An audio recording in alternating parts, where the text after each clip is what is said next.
기쁨으로 우리가 삽시다. 기쁨. 오늘 지난 시간에 헌금에 대한 설교였습니다. 바울 선교사가 빌립보 교인들의 어려움 중에도 연보를 받으니까 고마운 마음은 있었지만 고맙다 하지 않고 잘했다. 왜냐하면 헌금 드린 너희에게 유익하다. 너희에게.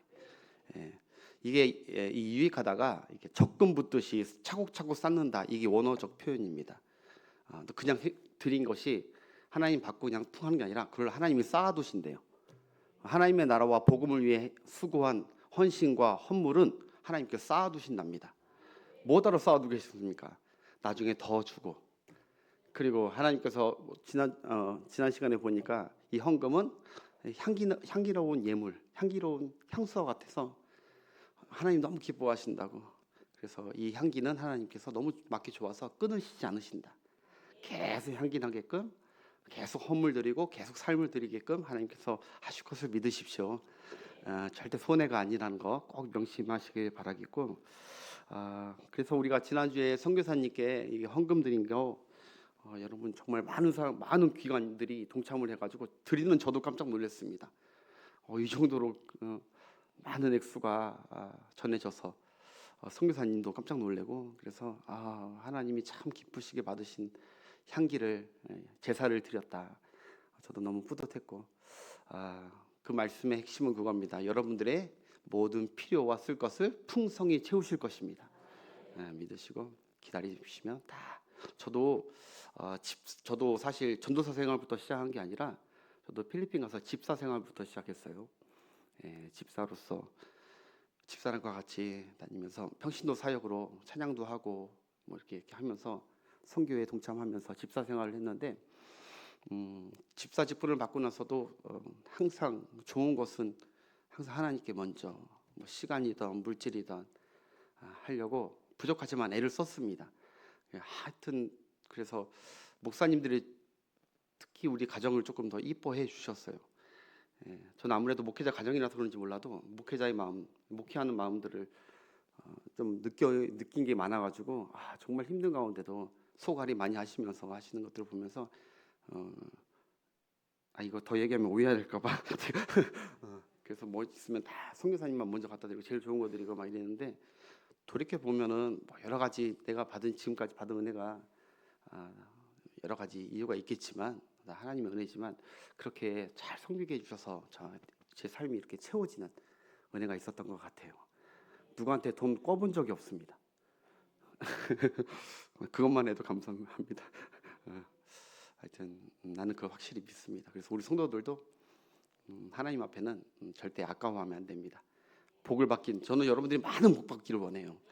그러면 그거부터 하셔야 돼요. 네 물질이 있는 곳에 네 마음이 있다고 하나님이 하셨으니까 많이 드리십시오. 예.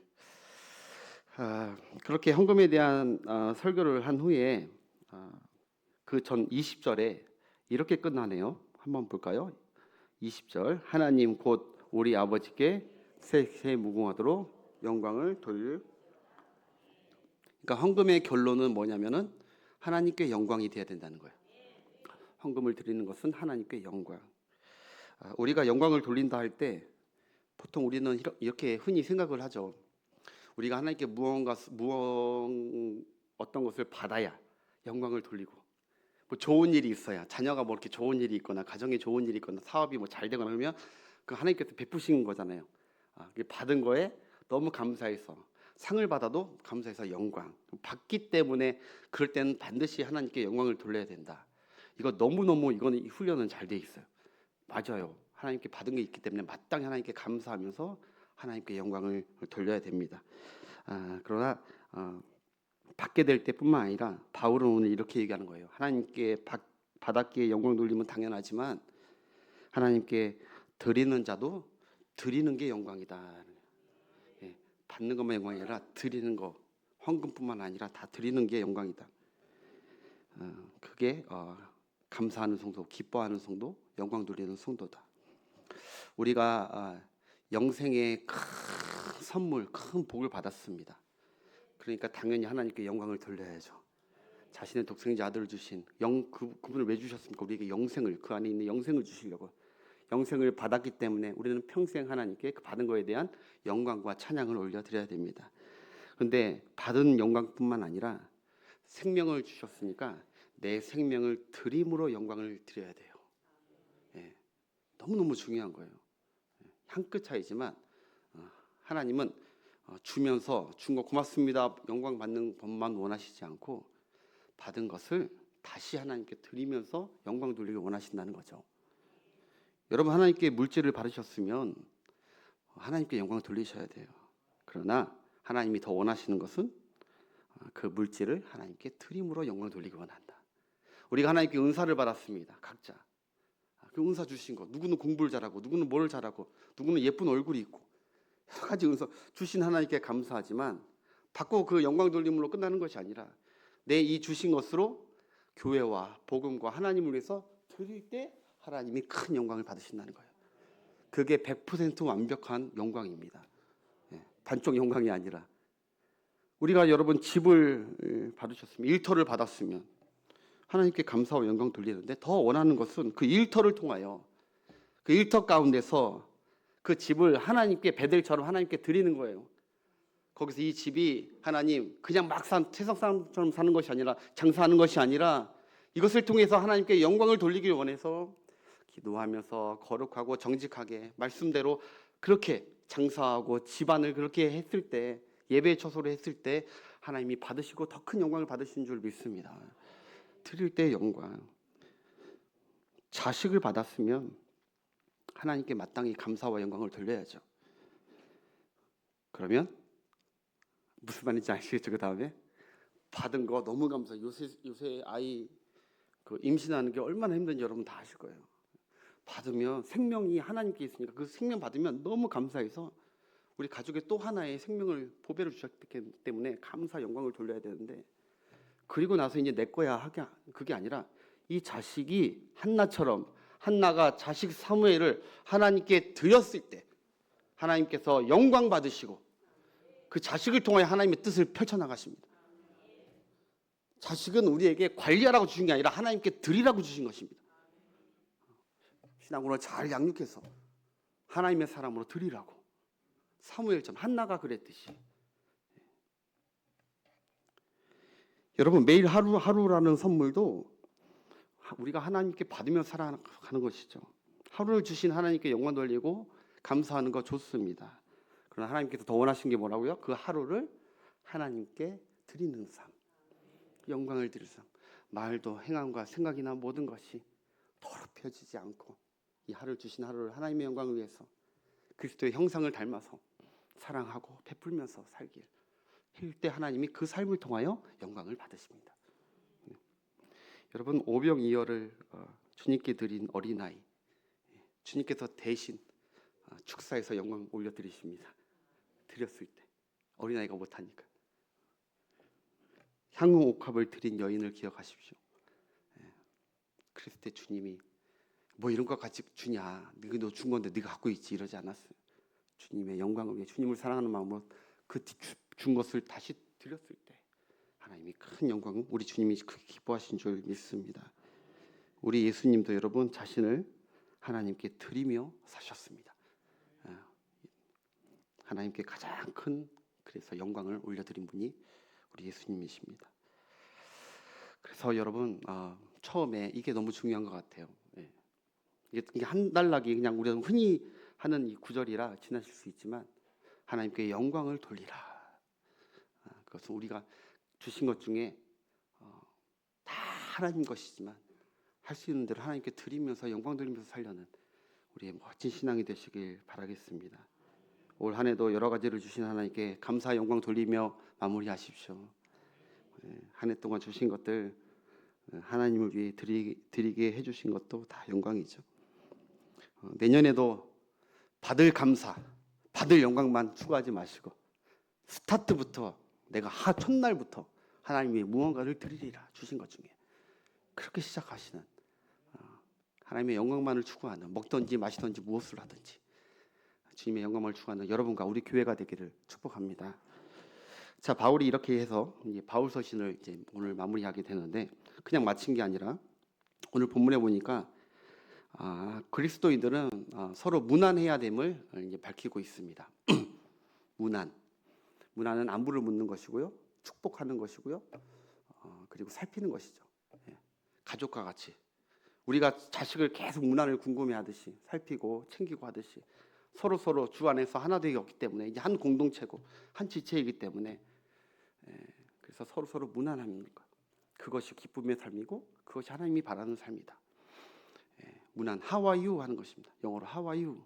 좀 어때? 괜찮아? 하는 게 서로를 축복하고요, 서로 은혜와 평강을 빌어주는 것이 그리스도인들의 문안입니다. 안부를 묻는 거예요. 묻고 평가하는 것이 아니라 어떠한 일이든지 물은 후에 그리스도의 은혜와 평강을 빌어주는 거예요. 축복을. 여러분 그거 아십니까? 마지막뿐만 아니라 빌립보서를 시작했을 때 또 하나님의 은혜로 시작했습니다. 1장 2절 볼까요? 빌립보서 1장 2절 바울이 시작할 때 문안과 함께 은혜로 시작했습니다. 1장 2절 함께 읽겠습니다. 하나님 우리 아버지와 주 은혜와 평강이 있을지어다. 아멘. 그리고 오늘 마지막도 은혜와 평강이 있을지어다 하고 마무리를 짓는 거예요. 여러분 바울 서신뿐만 아니라 기타 다른 모든 서신들 요새 성경 사경회 하는데 거기 보면 항상 처음에 문안하고 은혜와 평강을 빌고, 베드로도 마찬가지고 야고보도 마찬가지고, 그 다음에 마지막도 그들 항상 은혜와 평강을 빌어주면서 끝마치는 것이죠. 마치 우리가 그런 거예요. 우리가 차를 끌고 고속도로를 갈 때 고속도로에 들어갈 때 그냥 들어가지 않고 항상 톨게이트를 거쳐서 지나서 들어갑니다. 그리고 천천히 주행한 다음에 목적지 왔을 때 나올 때도 그냥 나오고 그냥 도로가로 그냥 나오는 것이 아닙니다. 톨게이트를 거쳐서 띵동 900원 결제되었습니다. 땅 하고 반드시 톨게이트로 통하지 않으면 안 돼요. 톨게이트를 통해서 고속도로 가다가 삶을 살다가 그러다가 톨게이트 통해서 나오는 것처럼 바울의 모든 서신들, 축복의 서신들, 하나님이 가르치는 모든 서신들은 그 내용도 중요하지만 내용보다 더 중요한 건 처음에 은혜로 시작하고 은혜로 진행됐다가 은혜로 맞춰지는 게 성도들, 그리스도인들의 삶의 패턴이라는 거예요. 그러니까 우리가 오늘 말씀의 핵심이 이거예요. 은혜를 추구해야 돼요. 은혜를. 다른 어떤 것보다. 우리의 삶과 하루하루의 능력과 실력과 가르침보다 중요한 것이 무엇이냐? 바로 하나님의 은혜가 있느냐? 하나님의 은혜가 함께 하느냐? 그것이 무엇보다 중요하다는 거예요. 하나님의 은혜로 시작되지 않고 하나님의 은혜 없이 고속도로 인생 달리면 하나님의 은혜 없이 하루하루 한 해 한 해 인생을 마무리하는 것은 너무너무나 위험한 것입니다. 그리스도인 아닙니다. 은혜로 시작하고 은혜로 마치고, 그러니까 내 삶의 모든 것은 하나님의 은혜로 꽉 채워져야 됩니다.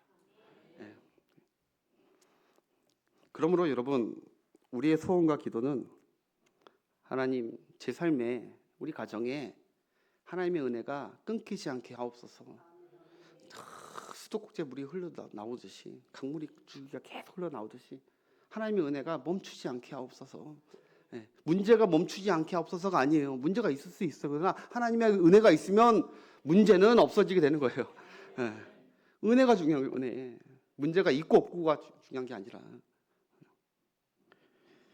내 힘과 능력으로 사는 게 아니라 하나님의 은혜로 살게 해달라고 간구하셔야 됩니다. 내 자녀든 내 사역이든 하나님의 은혜로. 우리 이제 연말 되니까 이제 우리 여러분들 사역도 다 마무리되고 또 내년에 오늘 총회 때 다시 다 사역이 시작됐는데 사역을 맡으신 여러분, 저도 마찬가지고 하나님 은혜로 시작하게 하시고 되게 은혜로 지혜 주시고 지도력을 주시고 섬김의 모습을 주시고 다 하나님 은혜만은 능력, 지혜 그건 둘째 문제예요. 그건 은사 따라 다른 거예요. 어떤 사람은 능력이 대단해서 하는데 능력 없어도요 은혜 있으면요 은혜롭게 흘러갑니다. 아는 거 없어도요 은혜 있으면 은혜롭게 흘러간다니까요. 근데 아는 게 많아. 벌써 계략이 1년 계획이 딱 짜져 있어. 근데 그 사람에게 하나님의 은혜가 없으면 이상하게 다른 것마다 꼬여. 하나님의 은혜가 중요한 거예요.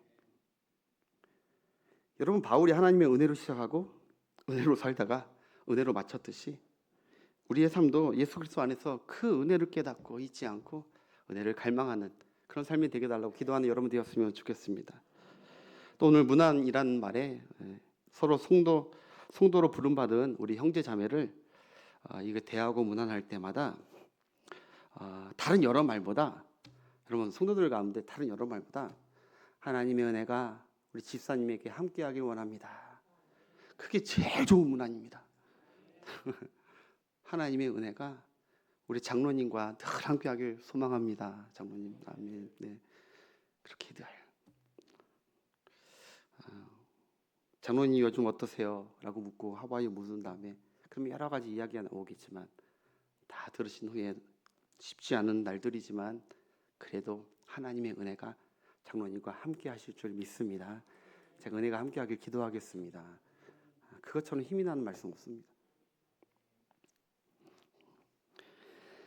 이렇게 은혜를 빌어주는 축복, 그게 우리 성도들, 서울신흥교회 성도들은 그게 탁월하길 축복합니다. 우리 성도들은 뭐 말만 하면 다 은혜 하네.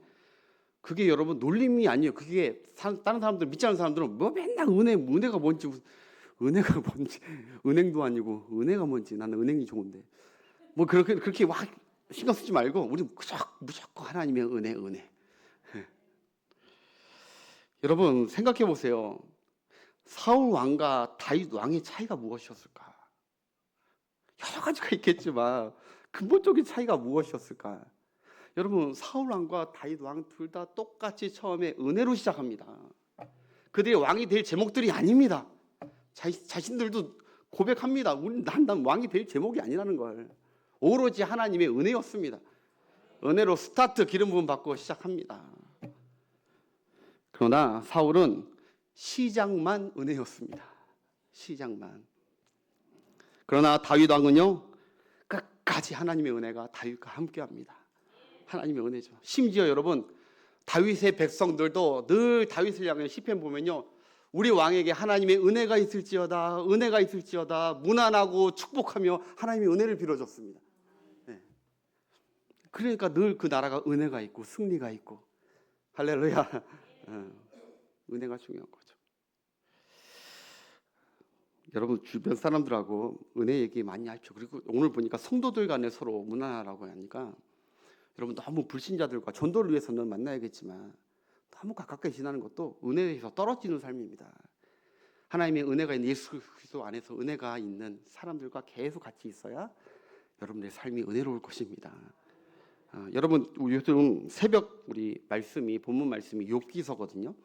쉽지 않아요. 힘들어요. 우리 말씀 준비하는 우리 목사님들 열심히 은혜롭게 준비하면서 저도 은혜 받고 있는데 저도 전하고 있는데 욥기서가 정말 쉽지 않아요. 거기 보면요, 여러분 다 아시겠지만 고난당하고 힘든 욥에게 베풀이 찾아오죠. 3명이나 친구들이 와서 그들이 하는 것은 문안이고 평강이고 축복이 아니라 그들이 욥에게 하는 게 무엇인 줄 아십니까? 계속 서로 아는 체하고 잘난 체하고 정죄하고 흠집만 계속 보는 거예요. 거기 욥을, 고난당하는 욥을 좀 축복해주고 위로해주고 붙들어주고 그래야 되는데 늘 정죄하는 말만 하고, 됐네, 이게 맞네 틀리네, 자기가 완전 기준이야, 이게 맞다 이게 틀리다, 인생을 막 평론하고 욥이 지쳐서 막 괴로워 이제 죽겠다고 막 합니다. 그들은 욥을 문안 온 게 아니라 문상 온 거예요. 문상. 욥을 정말 문안하면서 안부를 물으면서 내가 하나님께 기도해 줄게, 하나님의 은혜와 평강이 함께하길 축복해 줄게, 민수기 축복처럼 그렇게 해야 되는데 문상 왔다니까요. 죽으라고 아주 작정할 정도로. 중요한 것은 우리는 기억하십시오. 늘 복을 빌어주고 하나님의 복을 빌어주기를 하나님이 원하십니다. 그래서 오늘 바울이 빌립보 교회에 여러 가르침을 줬지만 그 가르침과 여태까지 1장부터 4장까지 그 가르침과 말씀대로 살아갈 수 있는 힘은, 비결은 하나님의 은혜밖에 없다는 거예요. 은혜. 네 능력 의지하지 말라는 거예요. 네 지혜를 의지하지 말고, 결단도 의지하지 말고 하나님의 은혜만 붙들어라. 여러분 우리가 서로 은혜 있기를 문안합시다. 옆 사람과 인사합시다. 은혜가 있을지어다.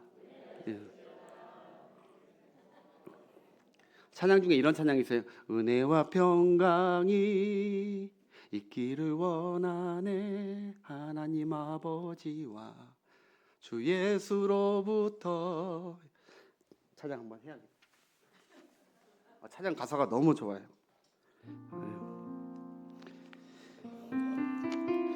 가사에 여러분 은혜 되시고 우리의 삶을 한번 접목시켜 보자.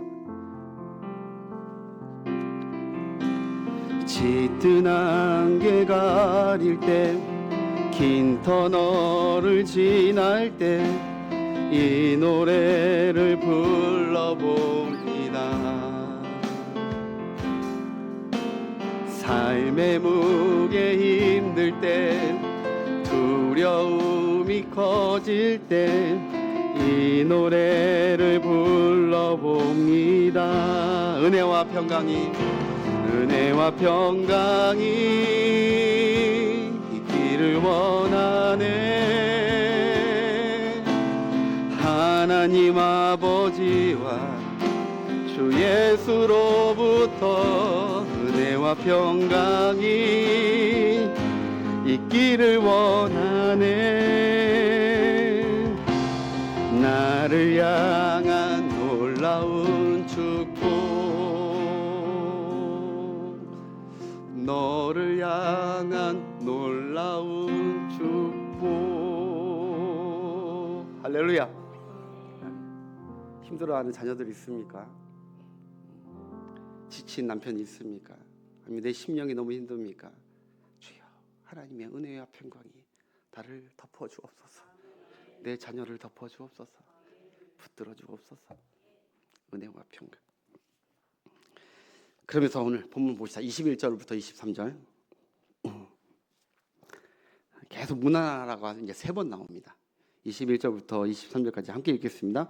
그리스도 예수 안에 있는 성도들에게, 나와 함께 있는 형제들이 너희에게 문안하고 모든 성도들이 너희에게 문안하되, 특히 가이사의 집 사람들 중 몇이니라. 그들에게 어떻게 문안해요? 주 예수 그리스도의 은혜가 서로에게 심령에 있을지어다. 아멘.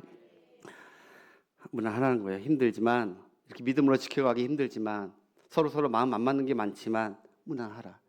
여러분, 이게 약간 의도적으로 쓴 것 같지 않습니까? 우리가 봐왔듯이 유오디아 권사님하고 순두개 집사님하고 싸웠어요. 대판 싸웠어요. 음식 갖고 싸웠는지 뭐에 싸웠는지 안 맞았어. 근데 너희에게 은혜와 평강이 있을지어다. 둘 다에게. 로마 교회는 빌립보 교회에게 은혜와 평강을 빌어주고, 빌립보 교회는 로마 교회에게 계속해서 은혜와 평강, 주 예수 그리스도가 오실 그날까지 서로 떨어져 있지만, 이게 기독교인의 참 놀라운 신비 아닙니까?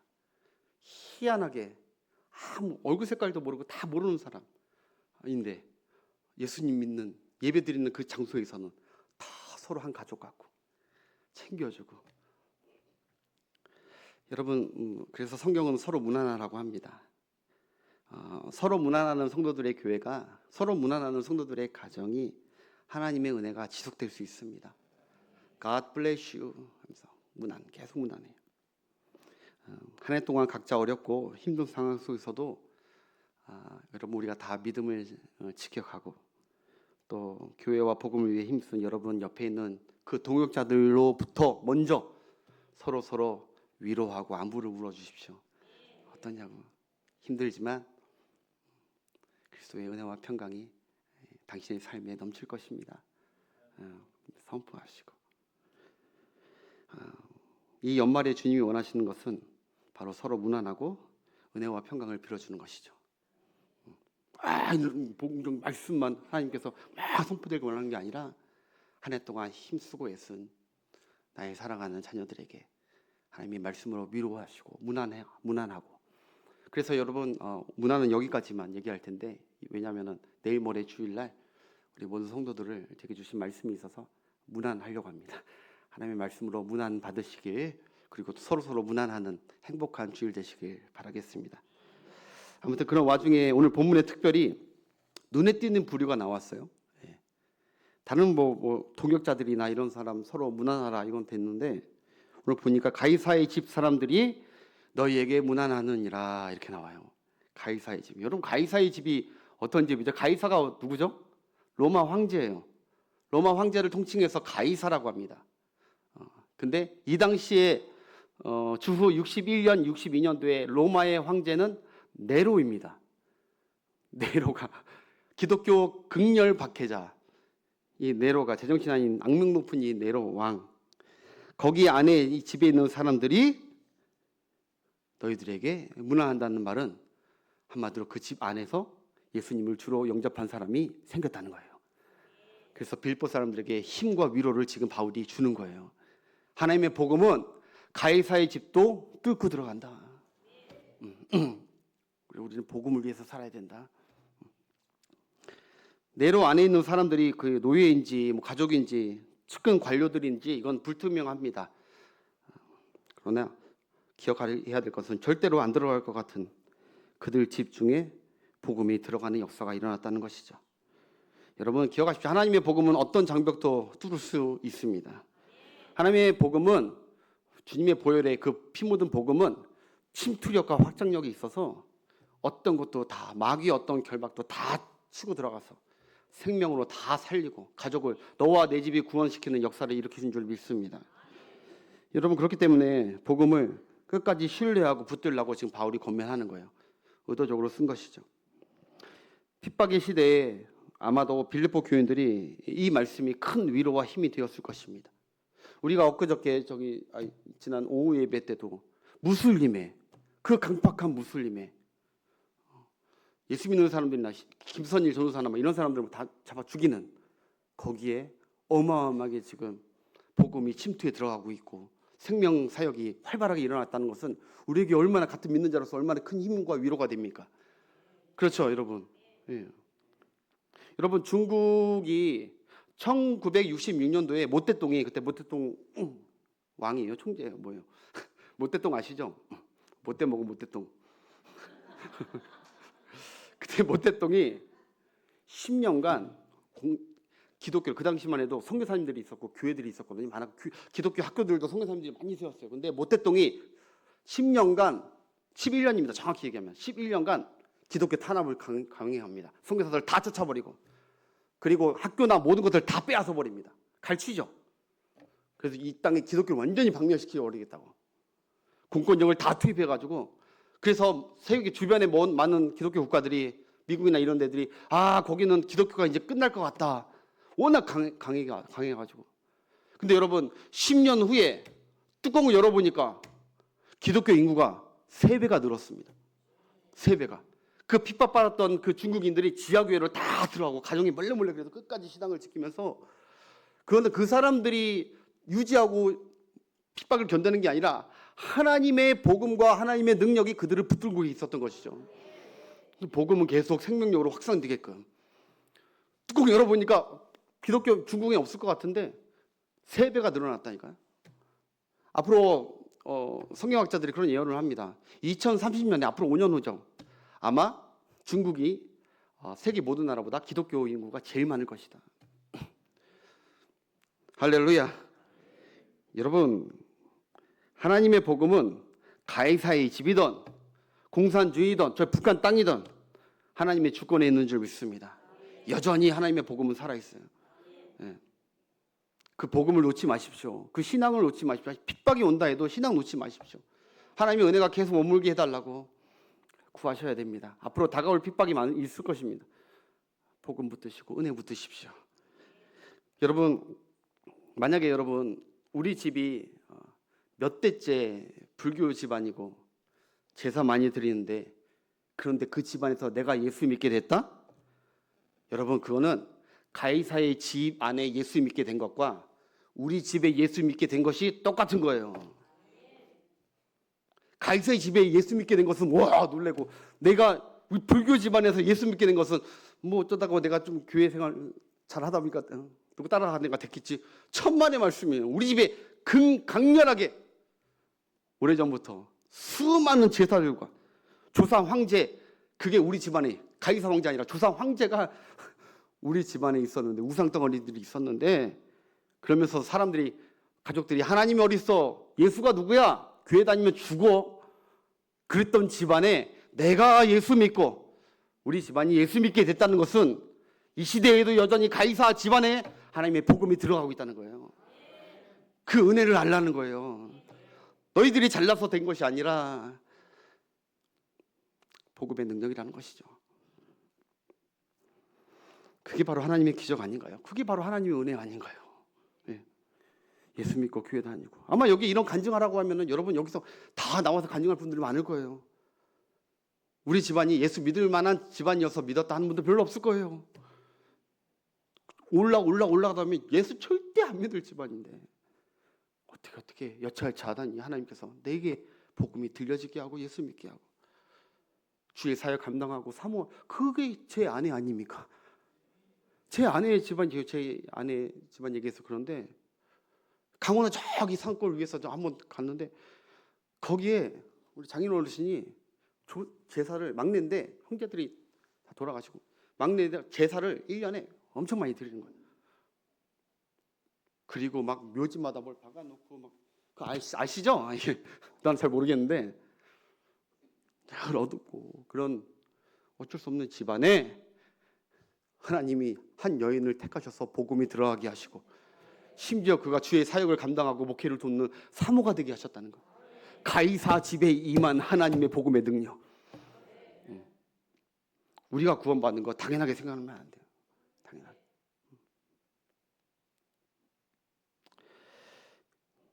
마지막으로 23절 이렇게 마무리합니다. 23절 우리 함께 다시 한번 더 읽어보겠습니다. 계속 좋은 얘기니까, 은혜 얘기가 나오니까. 시작. 주 예수의 은혜가 너희 심령에. 아멘. 이 말은 또 이런 뜻이 있습니다. 바울이 이러는 거예요. 은혜로 시작하신 하나님께서 은혜로 마치게 하실 것이다. 너희 교회를, 빌립보 교회를 그 세워질 수 없는 그 상황에서 내게 은혜를 주셔서 거기다 하나님의 은혜로 교회를 짓게 하시고 설립하게 하시고 시작하신 하나님이 은혜로 너희 교회를 이 핍박 가운데도 지켜주실 것이고 너희 마침도 하나님이 은혜로 받으실 것이다. 믿으라는 거예요. 하나님의 은혜. 마지막 이 얘기하고 마칠게요. 이걸 묵상하면서 제가 신대원 때 같이 룸메이트 했던 우리 동기 전도사님의 한 일화가 생각나가지고 제 동기 전도사님이 그때 당시에 청년 사역을 담당했습니다. 열정이 있고요. 아싸란 우리 동기 전도사님인데 청년 사역을 아주 재밌게 신나게 감당을 하고 있었어요. 그런데 그 숙소에 있는데 하루는 자기 교회 집사님, 여자 집사님께 전화가 오는데 한참 동안을 통화하는 거예요. 그래요? 그래요 집사님? 그래요? 계속 통화를 하는 거예요. 그래서 물어봤더니 그 집사님의 딸이 대학생인데 대학생 딸이 있어요. 근데 대학생 딸이 그 전도사님의 제자죠. 청년부를 다니고 있어요. 그런데 그 딸이 그냥 좋은 이렇게 경건하고 이런 올바른 딸이 아니라 아주 말갈량이 딸인 거예요. 그래서 그래도 부모가 평생 열심히 그 딸에게 모든 걸 다 쏟고 열심히 뒷바라지해서 서울에 있는 웬만한 좋은 대학을 드디어 입학을 시켜놨거든요. 그런데 이 딸 영어 밑에 니은이 그랬대요. 이 딸이 수업을 안 가는 거예요. 학교도 안 다니고 남들은 들어가고 싶어도 못 들어가는 학교를 들어갔는데 수업도 안 다니고 맨날 친구랑 놀러 다니고 이상한 남자친구랑 사귀고 술 파티로 맨날 흥청망청하고 집에도 안 들어오고 아주 말갈량이고 엉망진창으로 사는 거예요. 돈만 주면 다 흥청망청 거짓말하고 못 살겠는. 어찌나 부모 속을 뒤집어 놓는지 그 어머니가 그 전도사님에게 그런 말을 하더라는 거예요. 그런 말. 전도사님, 할 수만 있으면 내 딸 버리고 싶어요. 할 수만 있으면 내 딸, 여 밑에 니은 버려버리고 싶어요. 그 얘기를 전도사님이 듣고 충격이 먹은 거예요. 결혼 안 했으니까 부모님들은 무조건 어떻게 자식을 버린다고 하지? 충격을 먹었어요. 여러분 그 버린다는 말이 무슨 말인지 부모님들 다 아실 거예요. 너무너무 속상하니까 좀 신앙으로 붙들어 달라고 요청하는 그 마음이죠. 근데 이 전도사님은 충격인 거예요. 안 되겠다. 그래서 그 동기 전도사님이 딸에게 진짜 가가지고 그 말 그대로 해줬대요. 이 전도사도 이거 다 보고, 야 누구야, 너 니네 엄마가 너 버려버린대. 너 버려버린대. 이렇게 으름장을 놔버렸어요. 근데 감사하게 그 딸이 그 얘기 듣고 정신을 차렸대요. 우리 엄마가 나를 애지중지 좋아하면 나를 버릴 수도 있구나. 내가 그렇게 엄마 속을 썩고 있구나. 바로 정신 차리고 엄마한테 참으랬다 하고 열심히 신앙생활 잘 했다고 하는 거예요. 여러분도 그런 적 없으십니까? 내 뱃속으로 난 내 자식인데 너무 속속이니까 어떤 그 아들이든 딸이든 버려버리고 싶을 때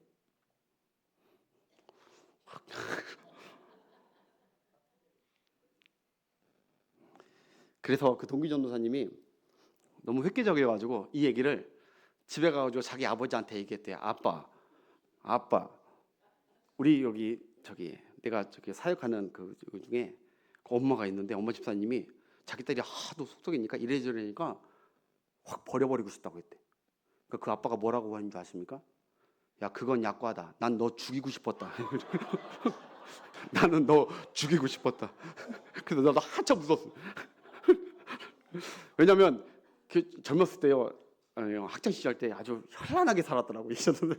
부모 속을 막 썩였던 거예요. 난 너 죽이고 싶었다. 그 정도는 약간 버리고 싶은 거. 제가 왜 이 얘기 드리냐, 왜 무엇이 떠올랐냐, 여러분 우리가 한 해 동안 살아오면서 우리 하나님이 우리를 보셨을 때 버리고 싶었을 때가 없었을까요? 나를 사랑하는 자녀로 우리 하나님이 받으셨지만 때로는 하나님 마음 너무 괴롭히고 너무 속상하게 하고 하나님의 집 교회를 엉망진창으로 하고 하나님이 이제 버리고 싶고 막 끝내버리고 싶다는 때가 없었을까요? 하나님도 감정이 있으신 분이신데 그 생각 있으셨을 텐데 라고 생각하니까 제 마음이 막 울컥한 거예요. 하나님이 한 해 동안 지금 돌아보면서 이 말씀을 내가 봤는데 하나님이 김선남 목사를 바라봤을 때 늘 이뻤을까? 진짜 속썩이고 말 지질이 안 듣고 도대체가 은혜를 줘도 은혜를 모르고 하지 말라는 거는 그렇게 하고 하라는 건 그렇게 하지 않는 고집불통.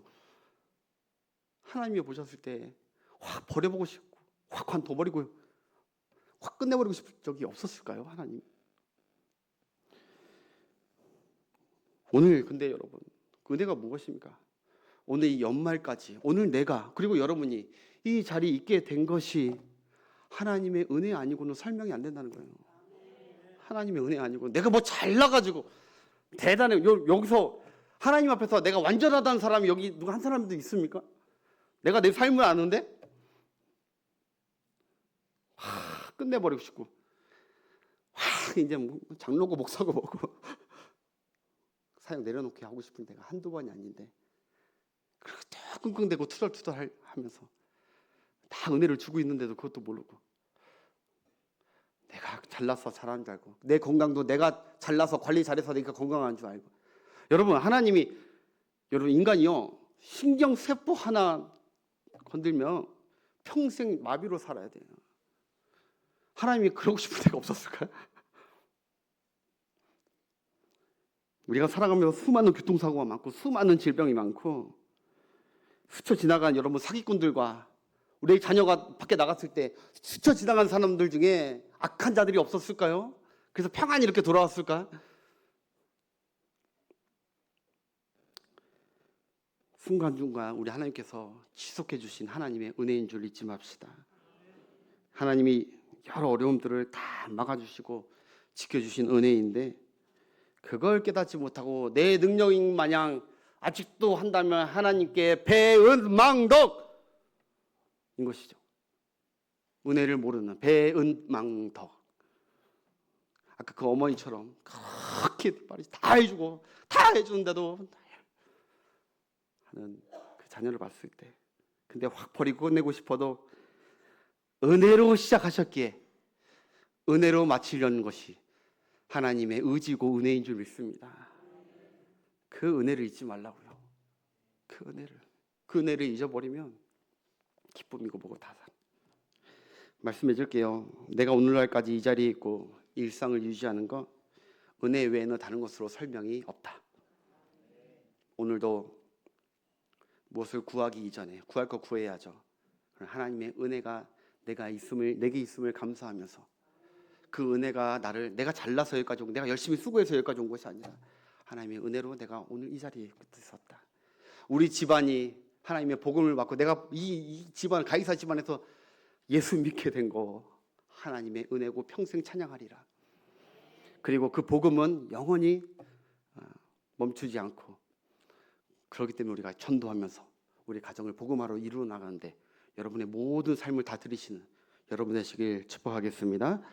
우리 하나님의 은혜를 이 시간 빌립보서 마무리하면서 하나님의 은혜를 좀 찬양하기 원해. 우리 성도들 앞으로 싱어분들 앞으로 나와주셔서 은혜라는 찬양, 우리가 참 은혜로운 찬양이죠. 내가 누려왔던 모든 것들이, 내가 지나왔던 모든 것들이 당연한 거 아니야.